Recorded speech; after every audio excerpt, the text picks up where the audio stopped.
દાહોદમાં કલેક્ટર શ્રી યોગેશ નિરગુડેએ આજે પોતાનો ચાર્જ સંભાળી લીધો છે.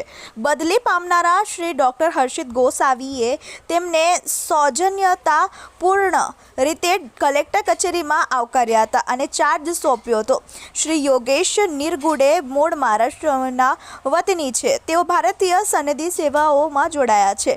તેઓ મિતભાષી સ્વભાવ ધરાવે છે. દાહોદ કલેક્ટર પદે નિયુક્તિ પૂર્વ તેઓ અમરેલી ખાતે ડિસ્ટ્રિક્ટ ડેવલપમેન્ટ ઓફિસર તરીકે, ભાવનગર ખાતે રિજિનલ કમિશનર તરીકે તેમજ ભાવનગરમાં જ કલેક્ટર તરીકે સેવા આપી હતી. આ ઉપરાંત તેઓએ નિયામક આદિજાતિ વિકાસ વિભાગ ગાંધીનગર અને ભાવનગર ખાતે મ્યુનિસિપલ કમિશનર તરીકે સેવા આપી હતી. છેલ્લે તેમણે ગૃહ વિભાગમાં સેવાઓ આપી પોતાની ફરજ નિભાવી છે.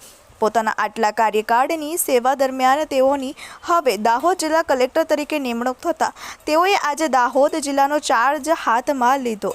કલેક્ટરશ્રીના આગમન સાથે પૂર્વ કલેક્ટર શ્રી ડૉક્ટર હર્ષિત ગોસાવી તેમજ જિલ્લા પોલીસ અધિક્ષક શ્રી ડૉક્ટર રાજદીપસિંહ ઝાલા, પ્રાયોજના વહીવટદાર શ્રી સ્મિત લોંઢા, એએમસી શ્રી કે સિદ્ધાર્થ, એએસપી શ્રી બિશાખા જૈન અને નિવાસી અધિક કલેક્ટર શ્રી એબી પાંડોર, નાયબ જિલ્લા પોલીસ અધિક્ષક શ્રી સહિત પ્રાંત અધિકારીશ્રીઓ સહિત અધિકારીઓએ તેમનું ઉષ્માભર્યું સ્વાગત કર્યું હતું.